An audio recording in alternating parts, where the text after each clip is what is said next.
The road was little more than a scar across the wilderness, pale dust now rimmed with the crust of early winter. October had come too soon, carrying a sharpness in the air that clung to breath and made even the hardy cattle bow their heads into the wind. Along that road stumbled a young woman, skirts ragged and hemmed stiff with mud. She kept her arms tight around a small bundle, pressed close to her breast as if warmth could be willed into the fragile body swaddled within. Her boots, split at the seams, sucked at the earth with each step. Every muscle in her frame screamed for rest, yet the echo of coyotes yipping from the tree line pushed her on. The child stirred weakly, a mule no louder than the rasp of wind through dry grass. She bent her head down, lips brushing the cloth, whispering a prayer that broke on the shiver of her teeth. No one was listening, hadn't for months now, but words kept her upright when flesh threatened to collapse. Sandra May Parker had not planned on being a widow at 24, nor did she believe grief could make her a stranger to her own kin. Yet here she was, cast out by people who once called her daughter, sister, neighbor. The road was all that remained, and at its end, perhaps nothing. The coyotes drew nearer. She could hear them slipping between the brush, claws scraping stone, breath hot and eager. Her legs buckled once, knees biting into the cold dirt, but she clutched the baby so fiercely she did not let him roll free. She rose again, a sound between sob and snarl forcing her upright. Somewhere ahead, faint and wavering, a lantern glimmered. At first she thought it was fever playing tricks with her sight. She blinked again, until the pinprick of light steadied. A wagon, tall wheels groaning, lumbered slowly down the road. The chestnut horse's breath streamed like smoke into the dusk. Its driver sat hunched, broad shoulders draped in a coat dark as iron. As he neared, the lantern swung, casting a brief arc of gold across the pale dust and catching her in its beam. The reins tightened. The wagon drew to a halt. From the seat climbed a man older than her by 2 decades, perhaps more, his face carved in weather and silence. Beard grizzled, eyes a gray that caught and held like steel. His hat brim shadowed his brow, but the way he looked down at her, at the bundle in her arms, cut through the wind sharper than any blade. "You'll freeze out here." His voice was low, unhurried, as though he'd expected to find someone. Sandra wanted to speak, to beg or explain, but her throat closed around the words. Only the child's whimper answered. The man stepped down, boots sinking heavy into the road. He smelled of horse leather and wood smoke, of iron stoves long tended by calloused hands. Without asking, he crouched and reached, not for her, but for the baby. His palms were rough, yet when they brushed the blanket they trembled with care. Sandra recoiled, clutching tighter. His gaze rose, steady, patient. "I won't take him from you," he said. "But he won't last the hour in this wind. Come." Her body sagged, torn between terror of a stranger and terror of losing the child to cold. The coyotes yipped again, closer. When the man's eyes flicked toward the sound, she saw a flash of something like anger, protective, unbending. He stood, offered a hand not gentle yet not cruel, and she placed hers within because no other road remained. He lifted her as though she weighed no more than the bundle she carried. She stumbled, near fainting, but he guided her to the wagon and helped her climb into the seat. The boards creaked beneath her, yet felt steadier than ground had in days. He gathered the reins, a snap soft as whip wind, and the horse surged forward. Dark pressed around them. The lantern swayed, spilling light over trees stripped bare, over the brief glint of eyes watching from the brush. Sandra buried her face in the blanket, breathing her child's faint scent of milk turned sour, willing him to live. The man said nothing for long minutes, only guided the horse with sure hands. At last, over the creak of wheels, he spoke. "Name's Jedediah Stein. Folks call me Stein. Ranch is a mile ahead." His words settled between them, plain as stone. He did not ask hers, did not press, but waited. She licked cracked lips. "Sandra," she whispered. "Sandra May." He nodded once. "The boy." She looked down, heart squeezing. "Nathaniel. But I call him Nate." Stein's gaze lingered on the child, then fixed again on the road. "Strong name. Best pray it holds true." Snow began to drift, small white flecks catching in the lantern light. The wind stiffened, carrying with it the promise of a long, merciless winter. Sandra's teeth chattered despite the wool cloak Stein had draped across her shoulders. She dared not thank him. Gratitude felt fragile, a thing that might break if named aloud. The wagon crested a rise, and there below stretched land rolling wide, dotted with dark cattle and fences leaning beneath the season's weight. Beyond them stood a house, larger than any Sandra had seen outside town, its windows glowing faint orange. Smoke lifted steady from the chimney, defiant against the sky. Her breath caught. The word clawed at her throat. She had none, yet here was one, firm and waiting. She turned toward Stein, but his jaw was set, unreadable. The coyotes had not given up. Their cries trailed behind, eerie and persistent. Stein urged the horse faster, the wagon jolting hard enough to make Sandra gasp and clutch the baby closer. The child stirred, gave a thin cry, then quieted as if sensing the strength beneath his mother's arms. They rattled into the yard, wheels crunching over frost-hardened earth. Stein swung down, tied the horse with motions practiced and sure, then returned to lift Sandra again. She wanted to protest, to prove she could stand, but when her feet touched ground they buckled. He caught her without effort, held her steady. For one brief second, she leaned into him, feeling the breadth of his chest, the warmth seeping through coat and shirt. She pulled back quickly, ashamed. "Inside," Stein said. The door loomed tall, thick oak scarred by years of storms. He pushed it open, and a wash of heat rolled out, fire roaring in the stone hearth, shadows dancing across beams blackened with age. The smell of stew lingered, rich with beef and onion, and Sandra's stomach cramped with sudden hunger. He guided her toward the fire, helped her to a chair worn smooth at the arms. The baby whimpered, and Stein fetched a quilt from a chest, spreading it over mother and child. He moved with an ease that spoke of long solitude, a man used to doing for himself. Sandra sat trembling, eyes darting around the room. Shelves lined with leather-bound ledgers, a cradle empty in the corner, boots by the door too small for Stein's size. She realized then he was not alone in his grief. Loss had carved him as sharply as it had her. Stein ladled stew into a bowl, set it before her without word. Her fingers shook as she lifted the spoon. The first bite burned her tongue, but she did not stop, tears pricking her eyes as warmth spread through belly and bone. She murmured a broken thank you, voice hoarse. Stein did not answer. He crouched near the hearth, feeding logs into flame, back broad, hair catching gold light. Silence filled the space, but it was not empty. It pressed close, alive with unspoken things. The baby stirred stronger, rooting, his tiny fists pushing against the blanket. Sandra bared herself just enough to feed him, turning aside, cheeks flushed with both shame and relief. Stein did not look, only tended fire, yet she felt his awareness steady as stone. Minutes passed, maybe hours. The storm outside thickened, snow spitting against shutters. The world beyond walls vanished into dark, and inside two strangers sat with only crackle of flame between them. Sandra's eyes drooped. Exhaustion claimed her, head falling to her chest. She startled awake once, finding Stein's gaze upon her, not soft yet not unkind. He had pulled a cot nearer the fire, set with blanket and pillow. "Lay him there," he said, nodding toward the cradle. Her throat closed. She shook her head, clinging tighter. "He won't sleep without me." Stein studied her, then shifted the cradle closer to her chair, so she could reach in from where she sat. No judgment, no insistence. Only that adjustment, quiet and deliberate. Sandra placed Nate inside, stroking his cheek until his eyes closed. The fire's glow painted him gold, fragile yet alive. Relief flooded her so strong she nearly wept again. The house sighed around them, timbers creaking, wind clawing at stone. Stein settled into a chair opposite, silent, gaze fixed on flames. Sandra watched him from beneath lashes, wondering at this man who had appeared from dark like some judgment or salvation. She feared both. Sleep tugged again, and she let it take her. Just before drifting under, she heard Stein's voice, so low she thought it dream. "Kid needs a mother. Can't do this alone."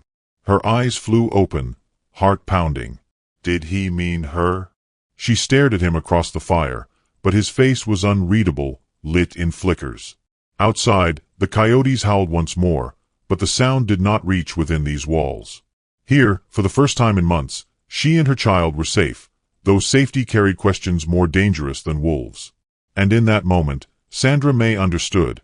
Rescue was never the end of a story. It was only the beginning of debt, of choices, of bonds forged in firelight and silence. The fire had burned low by dawn. Logs collapsed to red embers that pulsed faint as a heartbeat. Sandra stirred first, woken by the baby's soft cry and the smell of ash. Her body ached from the chair where she had slept half upright, head bent over, arms crossed tight across her chest. For a moment, panic gripped her. Where was Nate? She reached blindly, fingers striking wood, and found the cradle beside her. Relief poured through her so hard she nearly sobbed. He lay bundled, cheeks flushed now with life instead of pallor, fists batting the quilt. His eyes opened, cloudy blue searching the dim. She lifted him, pressing him to her breast, and the world steadied again. Across the hearth Stein sat in his chair, boots planted wide, chin sunk to chest. He had not moved all night. The sight struck her with a strange pull. Men she'd known never watched fires for anyone's sake but their own. Yet he had remained there, sentinel, while she drifted in and out of dreams. The baby's hunger grew insistent. Sandra shifted, cheeks warming as she drew cloth aside. She tried to turn, to hide, but the chair groaned and Stein's head lifted. His eyes met hers. She braced for shame. Yet he only rose, walked to the hearth, and busied himself with wood. No word, no glance beyond that first one. He gave her dignity, and in that silence she fed her child with trembling gratitude. Morning leaked through the shutters, pale and watery. When Stein opened the door, the chill rushed in, sharp enough to sting. He stood in the doorway a long moment, shoulders squared, surveying pasture. The light framed him stark against gray sky, breath steaming. Sandra watched, unsure whether to fear or trust.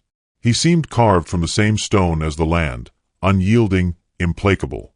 Yet he had carried her inside, wrapped her with his quilt, and guarded her rest. He closed the door, stamped frost from his boots, and nodded at the table. "You'll need food." She rose, still cradling Nate, and followed him hesitantly. The kitchen spread wide, with shelves stacked orderly, jars of beans, sacks of flour, dried strips of beef. A man could live through winters long and harsh with such preparation.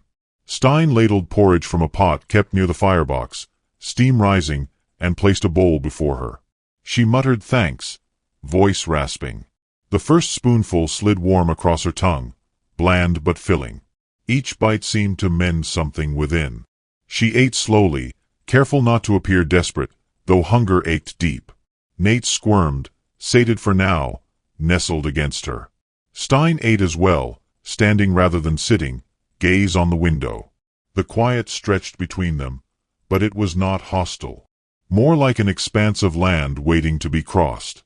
After the meal, Sandra rose, restless. She could not sit idle while sheltered by a stranger. She found the water bucket near the stove, dipped cloth, and wiped the baby's face, then began scrubbing the bowl she had used. Stein watched, but did not stop her.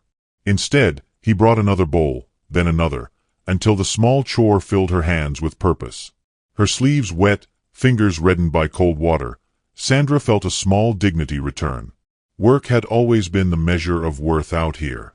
If she could labor, she might not be cast out again. By afternoon, the storm outside deepened. Snow fell steady, not yet thick enough to bury fences, but enough to blur the line between earth and sky. Stein set about mending tack near the hearth, knife flashing as he shaved leather. Sandra rocked Nate, humming low. Her voice was not strong, yet the tune soothed both child and mother. Stein glanced up once, twice, saying nothing, but each time his hands slowed before resuming.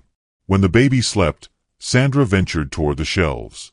She found a rag and began dusting, shyly, as though asking permission with every motion. Stein gave none, nor did he forbid. It was a language of gestures, hers offering, his allowing. At sundown, he lit the lamps. Their glow softened the rough edges of the room, made shadows curl friendly rather than foreboding. He set bread on the table, thick slices torn from a loaf dense and hearty. Sandra sat across, Nate swaddled at her side. She ate in silence, then dared a question. "Do you live alone here?" Stein's knife stilled against the board. His eyes lifted, gray as stormlight. "I did. My wife passed last spring. Childbirth." The words landed heavy, yet plain. No flourish, no attempt at pity. Sandra lowered her gaze, throat tight. She murmured, "I'm sorry." He inclined his head, then asked, "Your husband?" Her fingers clenched the bread. "Gone. A mine collapse. His people, they had no room for me and Nate." She swallowed hard. "Said I'd slow them down.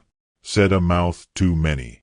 Silence swelled again, but this time it burned. Stein's jaw tightened, muscle working. He did not curse nor comfort, yet his stillness carried judgment enough for those who had cast her out. The baby whimpered. Sandra gathered him, grateful for excuse to hide her face. She kissed his brow, whispering promises she feared she could not keep. Stein stood abruptly, carried dishes to the basin.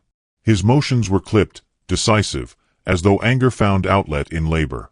Sandra watched him, and something unfamiliar stirred. Safety, not yet trust, but close kin. The next morning dawned clearer, the snow gleaming cruelly bright. Stein led her outside, the baby tucked against her chest beneath cloak. Breath plumed in air like smoke from chimneys. The ranch spread wide, barns, corrals, cattle scattered against hills white-dusted. It was land hard won and harder kept. "Horse will need feeding," Stein said simply, and set about the work. Sandra followed, drawn by the warmth of animals crowding the stalls. Their earthy smell, the steam of their breath, filled her lungs.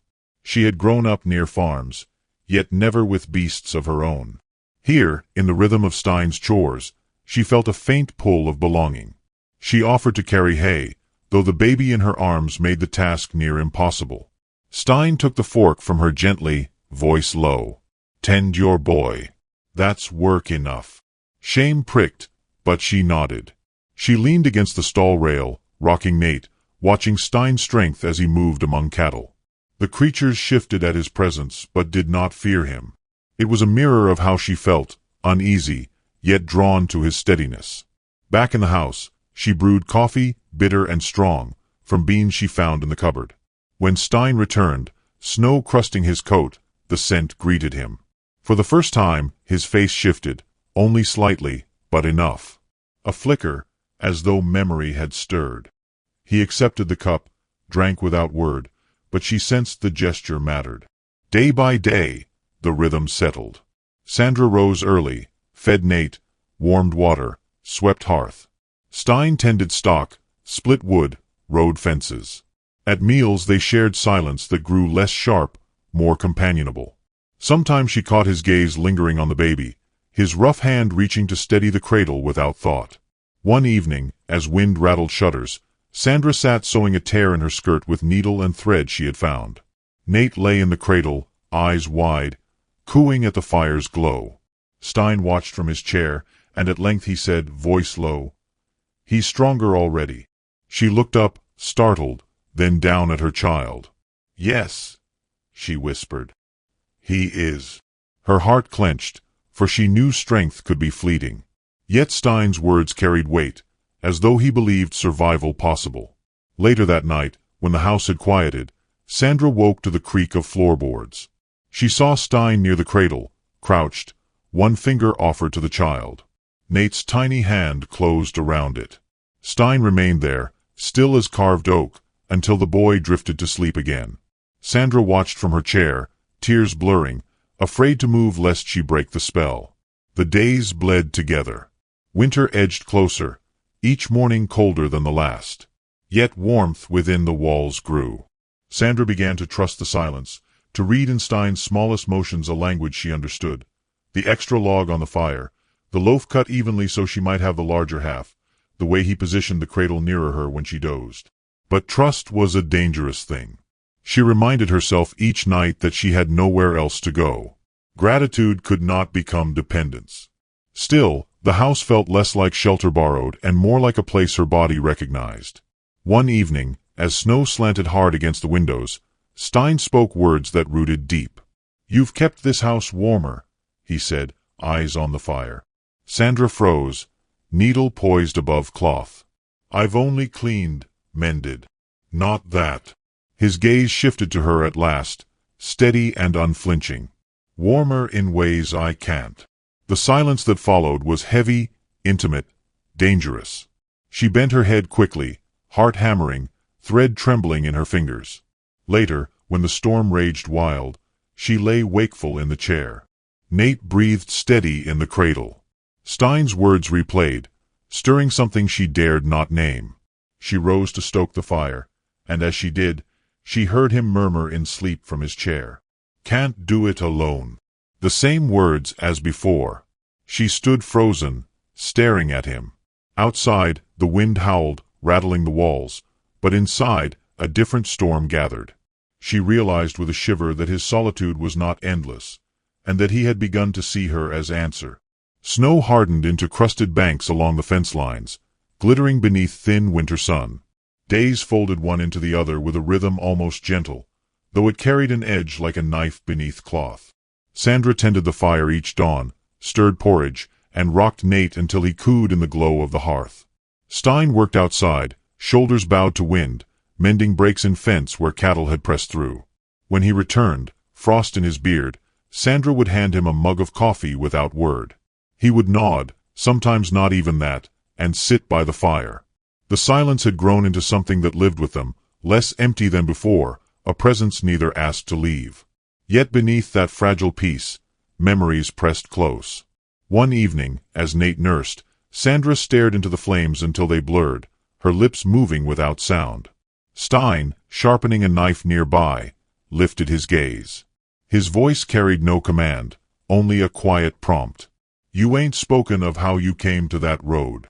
She stiffened, fingers curling around the baby. Words clogged her throat. But Stein waited, unhurried, the rasp of whetstone steady. His patience became a weight she could not avoid. "My husband," she began, voice thin. "Samuel Parker. He worked the mine north of Bridger's Pass. There was a cave-in last spring." The words scraped her like gravel. She pressed her lips to Nate's head, breathing in the faint warmth of him. "He never came out." The fire popped, a coal tumbling. Stein's hand stilled on the stone. He did not offer pity, only stillness, which felt safer. Sandra swallowed hard. "His kin blamed me. Said I'd cursed him with the child. Said I brought nothing but mouths to feed. They turned me out before the first frost. My own mother was gone, my father long dead. The rest—" Neighbors crossed the street when they saw me. Her breath hitched. "I walked. Slept in barns when I could. Ate what was thrown out. Till you found me." Nate shifted, fussing, as if sensing the tremor in her chest. She hushed him quickly, rocking. Tears burned her eyes, but she would not let them fall. Stein set the knife aside, leaned forward, elbows on knees. His gaze caught hers. "They laid hands on you?" The bruises had faded, but memory lived sharp in her skin. She nodded once. His jaw worked, eyes narrowing. Anger radiated off him, not wild but banked, the kind that smolders long and hot. He said nothing more, but the firelight glinted on the edge of his blade where it lay. Sandra dropped her gaze, whispering, "I've got nowhere to go. No one left." Stein's voice was low, steady as stone. "You're here now." Those words settled deep, though they brought no promise, only fact. Yet the fact itself was more than she had believed possible weeks ago. The days that followed pressed Sandra to consider the truth of her place here. She worked as if to prove worth, sweeping, mending torn cloth, keeping shelves ordered. Stein never praised, never asked, but his eyes softened in small ways, a weight lifting from his shoulders when he returned to find warmth waiting. Nate grew stronger, cheeks pink with health, his cries louder, his fists restless. Stein sometimes held him, awkward at first, then steadier, as though the boy were an anchor he had not realized he craved. One afternoon Sandra found Stein on the porch, staring at the hills where storm clouds gathered.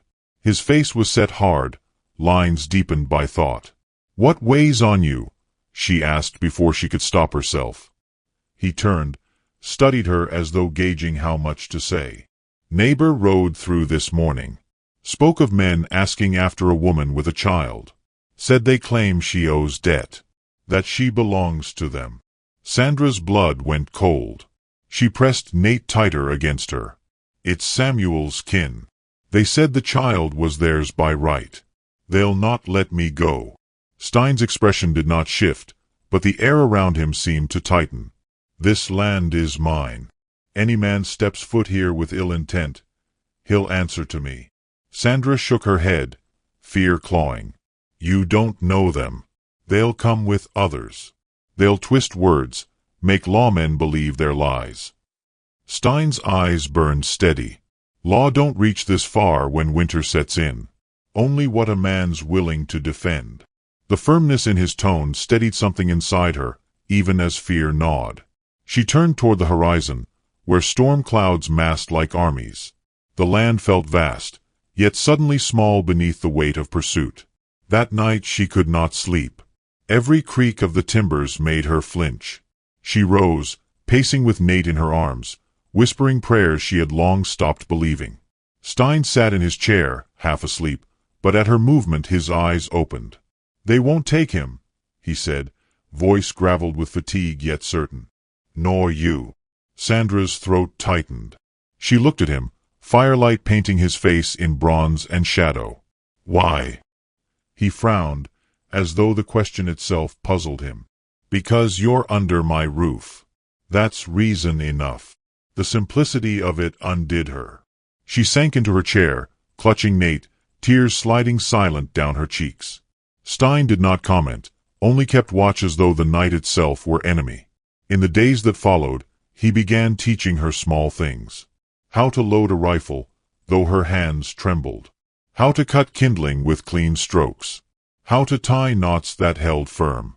She learned not because she believed she could stand against men, but because he believed she should know. His belief became strength she could borrow. One afternoon, snow falling soft, he handed her the rifle. "Shoot." Her hands shook. She braced, aimed at the post, squeezed. The cracks split the air, echoing across white fields. Smoke curled from the barrel. The post bore a mark just shy of center. She gasped, half in fear, half in awe. Stein took the rifle back, expression unreadable. Not bad. For him, it was praise. It warmed her in ways she could not name. Yet fear never fully left. She kept Nate close, flinched at hoofbeats beyond the hills. When a shadow passed near the window at dusk, her heart slammed until Stein stepped through the door, stamping snow from boots. Relief shook her, though she hid it behind busy hands. One evening, as storm rattled shutters, Stein sat long at the fire before speaking. His voice was low, deliberate. "You need a home. My boy needs a mother. I don't need love, just honesty. You'd have my name and shelter, and no man would dare lay hand on you again." Sandra froze, needle mid-stitch in her skirt. Her breath caught, heart pounding so loud she feared he could hear. He did not press. He looked into the flames, as though the words were nothing more than fact. Yet the air between them throbbed with it. She wanted to speak, to ask what he truly meant. Was it duty alone? Loneliness? Or something that had grown in the quiet between them? Her lips parted, but no words came. Instead she held Nate tighter, staring into the fire until her eyes burned. That night she lay wakeful long after Stein's breathing slowed. His words circled like hawks overhead. A home. A name. Shelter. All she had begged heaven for in dark hours. Yet to accept meant binding herself to a man she scarcely knew, a man carved of stone, whose grief was a canyon she might never cross. Toward dawn she dozed, dreamless, only to be woken by hoofbeats. She rushed to the window. Across the white fields, dark figures moved, horsemen, slow, surveying. They paused at the far fence, one lifting a hand to shade eyes. Even from distance she felt their gaze pierce. Stein joined her at the window, his face carved hard. "They've found you," he said. Her knees weakened. "What will we do?" He laid a hand on her shoulder, heavy and certain. "We'll be ready." She looked up, and in his eyes she saw not only resolve, but something deeper, more dangerous. Commitment already sworn, whether she agreed or not. The riders turned, vanished into the trees, but Sandra knew they would return. Snow carried their silence away, erasing tracks, yet dread lingered sharp. She pressed Nate close, heart beating frantic against his small body. In that moment, she understood that whatever choice Stein had offered was no longer distant. Storm and men alike bore down, and the walls of this house would be tested. When she dared glance back at Stein, he was already checking the rifle, movements calm, measured. He did not look at her, yet his words from nights past echoed, "Can't do it alone." And Sandra realized with a jolt that he had meant not just the baby, not just survival, but something larger, something that now drew her into its storm. The storm arrived before the men did. Snow swept across the hills in white veils, muting sound, erasing tracks. The house groaned under wind, shutters rattling like loose bones. Stein stood by the window, rifle laid across his arms, eyes narrowed toward the horizon. Sandra sat close to the fire with Nate bundled against her chest, every creak of timber setting her heart skittering. She prayed the storm would drive the riders back, that they would vanish into the wilderness and never return. But deep down she knew men bent on cruelty did not yield to weather. At dusk, hoofbeats rose through the wind. Shadows moved against the pale snow, figures materializing like wraiths. 4 riders, then 6, cloaks whipped by sleet, horses' nostrils flaring steam. They approached slowly, deliberate, as if the storm itself were their herald. Sandra's breath caught. Stein's face hardened into lines of iron. He opened the door and stepped onto the porch, coat flaring, hat brim dusted white. The wind tore at him, but he stood unmoved, rifle resting ready. Sandra edged near the door, clutching Nate tight, her body a tremor of fear and defiance. The riders drew up before the porch. At their head was Elias Crane, Samuel's cousin, his grin sharp with cruelty. His eyes swept Stein's house, then landed on Sandra's shadow behind the door. "Well, I'll be damned," Elias called over the wind. "The widow Parker.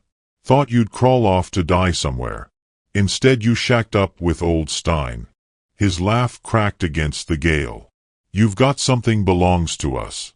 The boy. Blood of Parker. We've come to take him." Sandra flinched, pressing Nate closer, as if her arms alone could bar the world. Stein shifted his rifle, his voice carrying steady, unshaken. "You'll not take a child from his mother. Not while I draw breath." Elias sneered. "You think your land makes you king? She owes debt, Stein. That boy's claim is ours. Best hand him over before things get messy." Snow whipped harder, flakes stinging like needles. Stein's gaze did not waver. "Step foot past my fence. You'll find how messy it can get." The men stirred, hands twitching toward holsters. Sandra's knees weakened, but she forced herself upright, stepping into the doorway. Her voice trembled but did not break. "You left me in the cold to die. You don't get to claim him now." Elias laughed again, a sound more beast than man. "You think you found safety in Stein's walls? He's a broken old widower. He can't protect you when 6 rifles turn his way." Stein raised his weapon, movements calm as breath. "Try me." The storm surged, snow blinding in sheets. Elias snarled and jerked his hand. Guns flashed, shots cracking through the roar of wind. Wood splintered near the porch rail. Sandra gasped, ducking back, shielding Nate beneath her cloak. Stein fired, the sound thunderous. One rider pitching from his saddle into snow. Horses reared, screaming against the gale. Chaos broke. Men fired wild, blinded by storm. Stein stood solid, his rifle kicking against his shoulder, each shot precise. Sandra, heart hammering, spotted the second rifle leaning by the hearth. She seized it, hands shaking, and ran to the doorway. Fear nearly stopped her, but Nate's cry cut through the storm. She braced, aimed into the white blur, and fired. The recoil jolted her, smoke burning her lungs, but she saw a rider clutch his arm and wheel away. Stein glanced back, surprise flickering in his eyes before vanishing beneath resolve. "Stay low," he barked, then fired again. The fight raged in bursts of sound and silence, gunfire swallowed by snow, then flaring again. Sandra loaded with clumsy hands, fumbling, but managed another shot. She did not know if it struck true, but the act itself steadied her, drew fire from Stein. Together they formed a line, fragile but unyielding. At last the storm itself seemed to turn against the riders. Wind howled, snow blinded, horses panicked.